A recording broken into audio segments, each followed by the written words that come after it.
Nílé lóko lájò lẹ́yìn òdì mo kí gbogbo yín káàbọ̀ sí orí ìkànnì Musilight. Mo kí yín pé ẹ káàárọ̀, ẹ káàsán, ẹ káalẹ́ ní ibi tẹ́lẹ̀ gbogbo tẹ́lẹ̀ àti láǹfààní láti máa wò ìkànnì Musilight. Àjíjẹ ara yóò máa jẹun, ọlọ́run ní fẹ́ ṣọṣẹ́ gbogbo wa. Ojú tẹ̀ fún wò wá àti títẹ̀ fún wò wá lòdì, kò sì ní fọ́nà ṣe ẹ ṣeun. Musilight TV #1 Islamic channel jẹ́ ìkànnì tí ó wà fún oríṣiríṣi wáàsí àti ọ̀rọ̀ ẹ̀sìn látọ̀dọ̀ ọ̀pọ̀lọpọ̀ àwọn àfáà ńláńlá jàǹkàjàǹkà tí wọ́n mọ̀ máa ṣàlàyé ọ̀rọ̀ nípa ẹ̀sìn wa. Ní báyìí, ẹ bá mi subscribe sórí Musilight TV kí ẹ lè máa jẹ ọ̀pọ̀lọpọ̀ gbádùn àwọn fídíò táwọn fi síbẹ̀ lónìí ọ̀rọ̀. Ẹ bá mi like kí ẹ sì bá mi subscribe, ẹ bá mi share kí ẹ bá mi comment sórí àwọn fídíò yìí. Ìṣẹ̀lẹ̀ bẹ́ẹ̀ bẹ́ẹ̀ ti sí. Ẹ mú tírà kan wá, tírà ẹyọ kan tí Ibn Taymiyyah sọ yìí pé àkàrù tí mo máa ń ṣe o nígbà báyìí o dandan ni kọ́lọ̀ kẹ́yìn náà máa ṣe kíni kẹ́yìn náà máa ṣe. Ibn Taymiyyah sọ bẹ́ẹ̀. Wa alaikum salam. Ẹ lè rí inú tírà àfáwà Ibn Taymiyyah alayhi rahmatullah tó wá sọ kalẹ̀ fáwọn Ibn Qayyim àti ogbà àwọn ọmọ kí ó tó kù ipe nǹkan báyìí tí mo máa ń ṣe mo sọ náà ràn yàfẹ́yìn náà kẹ́yìn náà máa ṣe torí kọ́lọ̀ lónìí máa ṣe àbánábì lónìí kọ́ máa ṣe ibi tẹ́yìn ní fẹ́ẹ̀nì nìyẹn. Salatul Fati tẹ́ ń pa àwọn èèyàn ẹ sọ pé níṣẹ́ Ahmad Tijani orí ànábì yaqdatan ànábì sì ń dictate ẹ̀ fún ìsìn kọ́lẹ̀ ibi tẹ́yìn ti ń dàgbà parọ́ nù man kadhaba alayya muta'ammidan ṣe gbọ́yé falyatabawwa maq'adahu minan nar ẹni bá dàgbà parọ́ mà ànábì inú àwọn ibi tẹ́yìn ti ń lulẹ̀ nìyẹn. Ẹ dákun ìbéèrè kan tí mo ní ṣé ká ṣe tọ̀ríkọ̀ àbí ká ṣe súfí àbí ká ṣe wúrìdì sí ẹgbẹ́ ògbóni ni ìbéèrè yẹn ó rú mi lójú láti jẹta tí mo ti gbọ́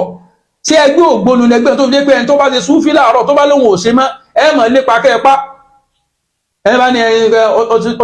ìdìfẹ́mù bàbá àti wà báwà àgbà ní Madul Arabi lọ́dún tí wọ́n kéde báwọn ò ṣe súfí mọ́ níbàdàn bíbí iwájú Madul wọn ti wọ́n pariwo pé àpọ̀ ni wọ́n sì lùlù pé àwọn pa wọn lórí rédíò ìfẹ́ dákọ̀ ẹnìkankan níbàdàn bí lọ́nà Muslim ń bẹ àfáà kan tiẹ̀ wá ń bẹ onímọ̀ gbá tíìmù yóò lọ wájú náà máa lu ẹ̀yìn ibo làwọn náà tán sí. Bàbá ní tí mo yìn ṣe mọ́ ni bàbá nítorí pé tí mò ń ṣe yìí mo wo jìdòjìdò rẹ̀ mo rí pé tí n bá ṣe tí n bá lọ bọ́lọ̀ pẹ̀lú tí mò ń ṣe yìí ní bọ́lọ̀ dáadáa. Àwọn bàbá tá a ti ń sọ yìí wọ́n bá wọn ṣe Ibrahim láyé wọ́n sì bá wọn lò gbà ó kọ́ sọ pé bóyá àwọn ọmọ tí wọ́n ṣe wọ́n bá wọn ṣe Ibrahim láyé wọ́n sì bá wọn lò gbà. Àyàfà Abdul Fattah ṣe rí kí èèyàn béèrè nǹkan tí kò mọ̀ kì í ṣe problem rárá ibi tí a ti ní problem ni pé ká sọ tí ó mọ̀ yẹn fún kó wá sọ pé òun ò gbọ́ àbí òun ò gbà. Àwọn kan ní wípé ṣé ibo ní Ibn Taymiyyah àti sọ pé káwọn ọmọ ẹlẹ́yìn ẹ̀ kí wọ́n máa ṣe nǹkan kan tó wá sọ pé dandan ni kí wọ́n máa ṣe àmàdàparọ́ tí wọ́n sọ nípa Salatul Fati náà pé ẹ jẹ́ ká kọ́kọ́ fọ́ ọ̀rọ̀ yẹn náà kó lálàyé nu. Salatul Fati wọ́n sọ pé tí ò bá sí òní wọn náà o wọ́n sọ pé dandan ni pé kó wá ṣe pé tó bá ti wá ṣe báwọn inú náà ni o àfi dandan ni kó ṣe o kò sẹ́ni tó sọ fún wa bẹ́ẹ̀ yẹn kò sí nínú àkọọ́lẹ̀ kan pé tó ẹ̀yin tẹ́ bá ṣe Salatul Fati ẹ̀ ṣe mùsùlùmí àbẹ̀wò náà kò sí nǹkan kan tó jọ bẹ́ẹ̀ bẹ́ẹ̀ tọ́ so bí Salatul Fati ṣe wà yìí àbí ká sọ pé bí àdúrà yẹn ṣe wà yẹn ìjẹ́ Ibn Taymiyyah ká mú ibì kan péré wá tí Ibn Taymiyyah ti ṣe tí àwọn ọmọlẹ́yìn Ibn Taymiyyah náà tí wọ́n dẹ̀ ṣe so irú ìyún àti rí pé tọ́ ó ti ní dèdè ibi tẹ́ mọ́ nínú ìtọ́jú àwọn tíra àfáyín ni a wà jọ lọ sínú tíra àfáyín a wà lọ pé sí Ibn Taymiyyah sọ bẹ́ẹ̀ àbí kò sọ bẹ́ẹ̀ tí kò dẹ̀ gbọdọ̀ bí wàhálà tí ò gbọdọ̀ bí jà kọ́kọ́ lọ ìgbà tẹ́ ń gbé ọ̀rọ̀ yẹn bọ̀ láti kàn ẹlẹ́nìkan kan káàkiri pé bó ló padà tán sí tó bá jẹ́ wípé ẹni tí mò ń rò yẹn lẹ́ ń sọ ara ẹ̀ tí ẹ lè sọ bẹ́ẹ̀ náà èmi tiẹ̀ kò torí pé wàhálà mi ìparọ́ gbogbo tọ́ka mi lọ ní pé táwa ni ẹ wá ń bèrè pé bó ló padà tán sí ṣèṣe iṣẹ́ abúlé olódò mo wá pé kò lè jẹ́ bẹ́ẹ̀ láìláì because kálẹ̀ lọ dárúkọ lásán ni ìbá kan sọ pé kó dààmú ti sọ pé kálẹ̀ kan lọ dárúkọ ni abẹ́ láyà àti dárúkọ ẹni yẹn tó wáyé pé ṣàbílẹ̀ olódò lẹ́ ń sọ ìbá ní àdúgbò Ìbàdàn ló mọ ṣàbílẹ̀ olódò láfa àti sálàfíà àti sufi yàrá ní wàá béèrè ká ní ẹ dákọ ní o ìbá jáde béèrè pé kí ló kọ wà báyìí ni pé ta ló má bà báyìí láfa ń bàdàn ẹ̀wọ̀n pa mórí pa ṣàbílẹ̀ olódò ń bàdàn bọ̀ ìgbà tẹ́lẹ̀ ti dárúkọ yẹn kò sí wàhálà so ẹ mọ̀ rò pé mo bú bàbá yín o ẹ dárúkọ o so èmi sọ pé kálẹ̀ ẹ dárúkọ ni pé ẹ dárúkọ ẹni tẹ́ ń sọ yẹn tó wáyé pé ṣàbílẹ̀ olódò ni èmi ò bá sọ fún yín pé kí lórúkọ wà bá ti nínú àwọn àfa àbàdàn torí pé amúrípa ṣàbílẹ̀ olódò ń bàdàn ṣẹ́jú wọn sàn ìgbà tẹ́lẹ̀ ti dárúkọ kò sí problem so yín tẹ́ ẹ béèrè náà láfìlẹ̀ yín lọ́wọ́ nínú ọ̀rọ̀ tí èèyàn bá sọ ń pa ẹ̀ ó dáa kéèyàn mọ̀ ń pa rẹ̀ dáadáa ṣe understand so ojú yín ò tó side ibi tí mo fẹ́ fi hàn yín nínú mímọ̀ yìí òun ló fà tẹ́ fi ń jáde sọ̀rọ̀ ọ̀rọ̀ báyìí so ẹ wà lọ gbogbo wa náà ní ká download tírà A'lamul Aliyya yẹn gbogbo wa pátápátá kó mọ̀ sẹ́kọ̀ ẹnìkan kò ní ìdíkẹ́ ẹnìkan ń dààmú rẹ̀ ń dààmú ẹnìkan lọ download ẹ̀ as PDF kò sí pé èèyàn kan fi tíra kan sakọ mọ́ pé tíra kan èmi nìkan mọ́ nínú ilé kò sí mọ́ íńtánẹ́ẹ̀tì ó sọ ayé dìrọ̀rùn gan lọ download ẹ̀ àwọn kan mọ̀ fẹ́ fi mọ́ bún pé ṣé tíra tẹ́lọ̀ download tẹ́lọ̀ screenshot lọ download ẹ̀ as PDF mọ́ jẹ́ mọ́ parọ́ kankan fún ẹ̀ alámùlà àlíyà ní kẹ́ lọ tẹ́ bá ti wá lọ ẹ mọ́ jẹ́ kí n dà yín láàmú gbogbo fọ́sùlù rọ́bì ẹ̀yẹn wà ní kẹ́ lọ ká tẹ́ bá ti dénú alámùlà àlíyà yẹn gbogbo fọ́sùlù rọ́bì ẹ̀yẹn òun ní kí ẹ lọ ká jáde ẹ wà understand nǹkan tí mò ń sọ báyìí nísìn alámùlà àlíyà yẹn ẹ ti rí tẹ́ bá ti ní kò jìnnà ní fọ́sùlù rọ́bì yẹn tẹ́ bá ti kí àsùbá tán Ibn Taymiyyah yóò wá dájú kọ àwọn èèyàn ẹ ti rí ibi tí mo sọ pé yóò wá dájú kọ àwọn èèyàn àwọn àníyá ti bi tàlẹ́ láti lè wárí dáàtì iná ìzín yóò wá bẹ̀rẹ̀ àwọn nǹkan yìí wọ́n yìí ní yóò ṣe subhanallah yóò ṣe alhamdulillah yóò tún ṣe Allah akbar náà wọ́n ní súnmọ́ wọ́n ní yukhtamul miha bi ta'lil bó ṣe wà nínú tíra yẹn nìyẹn ipe yóò wá parí yóò fi 100 láìláìláà yóò fi jẹ́ 100 yẹn ṣé wàá mọ tó ṣẹlẹ̀ ni tó bá ti wá parí ẹ̀ bẹ́ẹ̀ wọ́n ní wakadhal jamaa bẹ́ẹ̀ náà ni jama ò sì ṣe pé ìrìnàjò àkànrí tí Ibn Taymiyyah ṣe tí ó wà ká pé káwọn jama ò ṣe tí Ibn Taymiyyah bá ti ṣe tán bí ṣe máa ń ṣe yẹn bẹ́ẹ̀ náà ni jama ò sì ṣe ìyẹn mo ti kọ́kọ́ dáhùn yẹn náà o tọ̀ láàfin pé wakadhal jamaa yẹn pé tọ̀ tí o bá ti ṣe ó ti pèsè wọn lẹ́nu yẹn o tó bá ti wá yá lẹ́yìn ìgbà náà kí ni ó wá ṣe yóò wá bẹ Ọlọ́run fún gbogbo àwọn mùsùlùmí gbogbo àwọn tọ́jú wọn kírun gbogbo ẹ̀jẹ̀ yóò bẹ Ọlọ́run fún everybody lápapọ̀ so mo ti kọ́kọ́ dáhùn ìyẹn náà so ẹ má wàá dúró síbẹ̀ yẹn lásán nínú tírà yẹn àdúrà wo gẹ́gẹ́ wá ní Ibn Taymiyyah máa ń ṣe mi tí lọ sí díẹ̀ báwo ló ṣe ń ṣe gẹ́gẹ́ ní kájí kí n sọ̀rọ̀ ń pa ẹ̀ náà wọ́n ní ọ̀pọ̀dọ̀ ó rí fata àdáàtúhù ó ní àdá rẹ̀ tó bá ń ṣàdúrà yẹn tó jẹ́ pé la yukallimuhu ahadun bi ghairi darura láláìsí pé nǹkan kan ṣẹlẹ̀ tó jẹ́ dọ̀rọ̀ rí ẹnìkankan ò lè bá Ibn Taymiyyah sọ̀rọ̀ tí bá ń ṣàdúrà yẹn lọ́wọ́ lázìmí àárọ̀ yẹn tí Ibn Taymiyyah bá ń ṣe lọ́wọ́ kò sí anybody tó lè bá sọ̀rọ̀ ṣé ẹ mọ̀ yẹn náà ṣá ọ̀rọ̀ yìí kì í ṣe wípé ṣé rí àwọn ẹlòmíì máa ń rò pé mo attack Ibn Taymiyyah mo ń jẹ́ kẹ́ ẹ mọ̀ wípé àfáà yẹn kì í ṣe bí wọ́n ṣe máa ń pè é fún yín yẹn sẹ́ni tó wáyé pé Ibn Taymiyyah ọ̀dọ̀ tí wọ́n yẹn ní ìranù ní ìrégbè ní kìí ṣe Ibn Taymiyyah lónìí kan mọ̀ pa yẹn nǹkan tí mo máa ń try láti jẹ́ kẹ́ ẹ mọ̀ nìyẹn mo máa ń fẹ́ try láti ẹ ti understand so gbogbo nǹkan tí mo sọ yìí lẹ́yìn irun alfajari náà ni ẹ máa ka ẹ máa bí mo ṣe ń sọ yẹn ra mọ̀ wo nínú tíra yẹn ó tún wá sọ wípé yasma'u dhikruhu mina ruhaniyya ó tún wà nínú àwọn ruhaniyya àwọn ẹ̀mí tí wọ́n máa ń gbọ́ tí Ibn Taymiyyah bá ń ṣe lázìmí àwọn ruhaniyya sẹ́pẹ́ ruhaniyya bí èdè kèfèrí ni lọ́dọ̀ àwọn kìíní wíwí tó àwọn ruhaniyya gan máa ń gbọ́ tí Ibn Taymiyyah tó bá ń ṣe lázìmí yẹn kò tún mọ síbẹ̀ fa ṣẹ́rí tẹ́ bá tún ṣí péèjì yẹn tẹ́ bá tún lọ sí àwọn àpèjọ́dà pé ibi tó ti fẹ́ parí ó ní Ibn Taymiyyah ó ní ó máa ń gbójú sókè báyìí yóò gbé ojú sókè títí yóò gbójú yẹn sókè yóò máa wo òkè báyìí yóò máa wo títí tí òun tí ó fi wá yọ ó wá ní fara'aytuhu ó lóun rí Ibn Taymiyyah tó ní yaqra'ul Fatiha tí ó máa ka Fatiha wa yukarriruha Fatiha yẹn ló máa ń kà Fatiha ni mo ń sà so mọ̀ pé tá bá sọ fún wa wípé èèyàn ń sà repeatedly so mọ̀ pé ó ti yẹ kó ti mọ̀ pé sísà níbẹ̀ yẹn kẹsì kíkà mọ́ ọ̀tọ̀ ní ka Fatiha à ń ka Fatiha lórí ìrun ni wọ́n ní ó wá máa ń ṣe Fatiha yẹn Suratu Fatiha ẹ̀yọ̀ kan péré ní ó máa ṣe fún 3 hours 4 hours ó ti pọ́n sà ní báwọn Ibn Taymiyyah wá bẹ̀rẹ̀ sí ń sa Suratu Fatiha yẹn yóò wá máa sà dáadáa ó ní minal fajri ila irtifa'i shams láti ìgbà tá alifajari bá ti yọ títí tí òun fi jáde báyìí ó ní Ibn Taymiyyah ọmọ sa Suratu Fatiha ni yóò sì gbójú wo sánmà báyìí ni ó gbọ́ o ẹ máa gbọ́ nǹkan tí mo wá ń sọ o yóò gbójú wo sánmà báyìí yóò máa sára láti ìgbà ó wá ní fafakartu fi dhalik òun wá ronú pa ẹ̀ òun wá ronú sí pé kí wà ní Ibn Taymiyyah gbà lérò pẹ̀lú nǹkan tí mo ń ṣe òun padà wá pé tọ́ ìṣesí àwọn wòlíì Ọlọ́run ní jàre ó lóun kọ́kọ́ rò pé kí ní Ibn Taymiyyah gbà lérò pẹ̀lú nǹkan wá pé ìṣesí àwọn wòlíì Ọlọ́run ní jàre ọ̀rọ̀ tí ò ló fà ọ̀rọ̀ kan wà tí mo ti wá gbé láti lẹ̀ ó ní wakadhal jamaa bẹ́ẹ̀ náà ni àwọn jamaa náà kò sáàdọ̀ àkàn tí Ibn Taymiyyah máa ṣe káwọn èèyàn máa ṣe wákàtí jamaa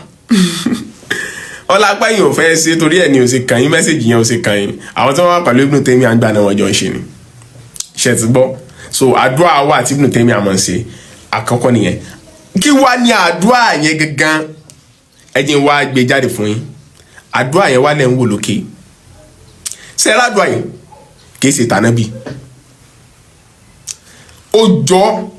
àmọ́ wọ́n ti ẹ̀dí tiẹ̀ tí eléyìí ẹ̀díṣẹ́ tẹ́lẹ̀ tí Ibn Taymiyyah lẹ́ ń wò kìí ṣe tànábì o kìí ṣe bánábì ṣe máa ń ṣeré o tí Ibn Taymiyyah gẹ́lẹ́ bí ṣe máa ń ṣe lẹ́ ń wò. Ibn Abbas radiyallahu anhu ẹ wá wo tànábì Muhammad léyìí tí ó gbà wá sẹ́rí ẹ wá wo méjèèjì síra wọn láláìsí pé wọ́n ń kà á fún wọn tú fún ìwọ náà fojú ara rẹ máa wò báwọn fúnra ara rẹ tí Ibn Taymiyyah wá ní ẹ̀ ń wò yìí o tí èyí tí Ibn Abbas gbà pé ànábì máa ń ṣe òun lẹ́ ń wò yìí o tó ń ṣe kí ni tó yàtọ̀ síra wọn Ibn Taymiyyah ìwà dáa ṣe o wákàtí jamaa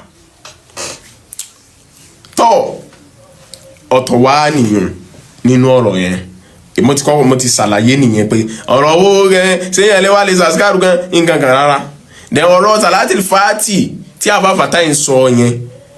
àbòsí lásán ni ẹ̀ṣẹ̀ ìjà nìkan ó gbà lọ́wọ́ ànábì kan àti kọ́kọ́ yìí ṣàlàyé ọ̀rọ̀ fìràṣà náà àti ṣàlàyé rẹ̀ rí ọ̀tọ̀ níyàn ọ̀tọ̀ láàyè yẹn but ọ̀rọ̀ wípé ojú kìíní kan lọ ojú Al-Qur'an lọ tẹ́ tún máa ń gbé wá mo ṣàlàyé ìyún náà lọ́tọ̀ so àfi tí ẹ bá máa ṣàbòsí ó tiẹ̀ láfàá kan tó yẹ pé nǹkan yọ̀ọ̀kan tí máa ń rí jẹnu tí máa ń rí ìran yín mọ́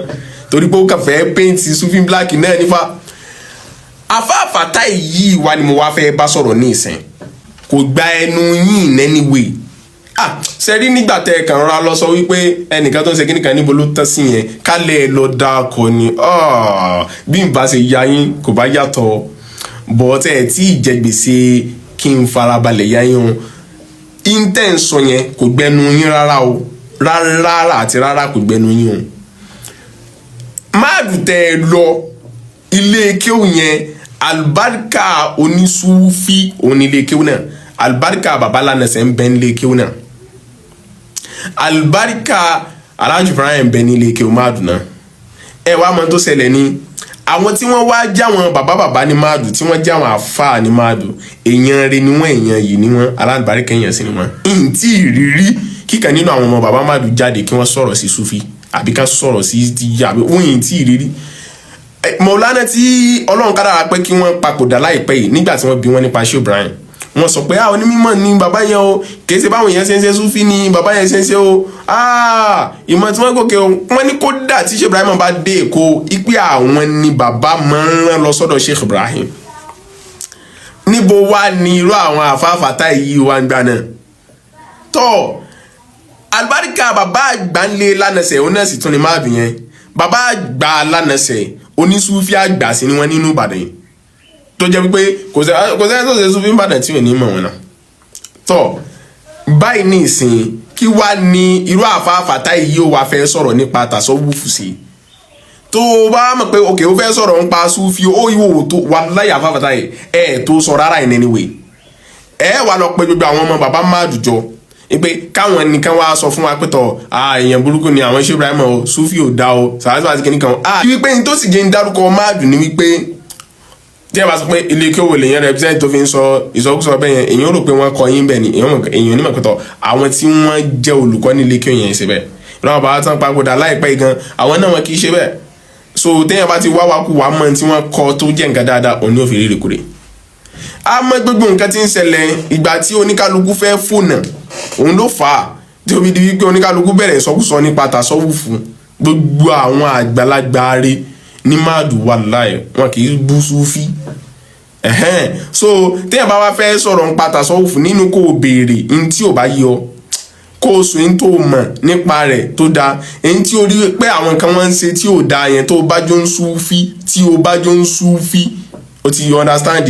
tó o sì mọ̀ pé ìwọ tó fẹ́ correct yẹn ó kọ́kọ́ mọ̀ nípa nǹkan yẹn náà ìwọ tó wá mọ̀ tó mọ̀ pé Sufi dáa gan ìwọ sì wá sọ pé o fẹ́ correct oní Sufi ìwọ ò tún gbọ́ yé tó o ti understand ó kàn wá pé àkéyèsí ẹgbẹ́ tọ̀ ẹ̀yin tẹ́ bá mọ̀ nípa tasawufu ẹ dákun ẹ bá wo iye sí nǹkan báyìí kílẹ̀ rí sìn irú ìtọ̀dọ̀ tí yín gan èyí tó jẹ́ ọ̀rọ̀ Ibn Taymiyyah òun náà lẹ̀ tó ń ríbi tójúbọ̀ tán ìkámọ̀ tí ó ti wá sọ pọ̀rọ̀ tasawufu so ìmọ̀ dásí téèyàn ò mọ̀ ń pa yóò kàn máa mú yàn lálàsí ni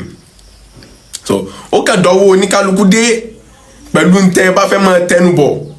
pẹ̀lú ìsọkúsọ tí ẹ bá fẹ́ máa sọ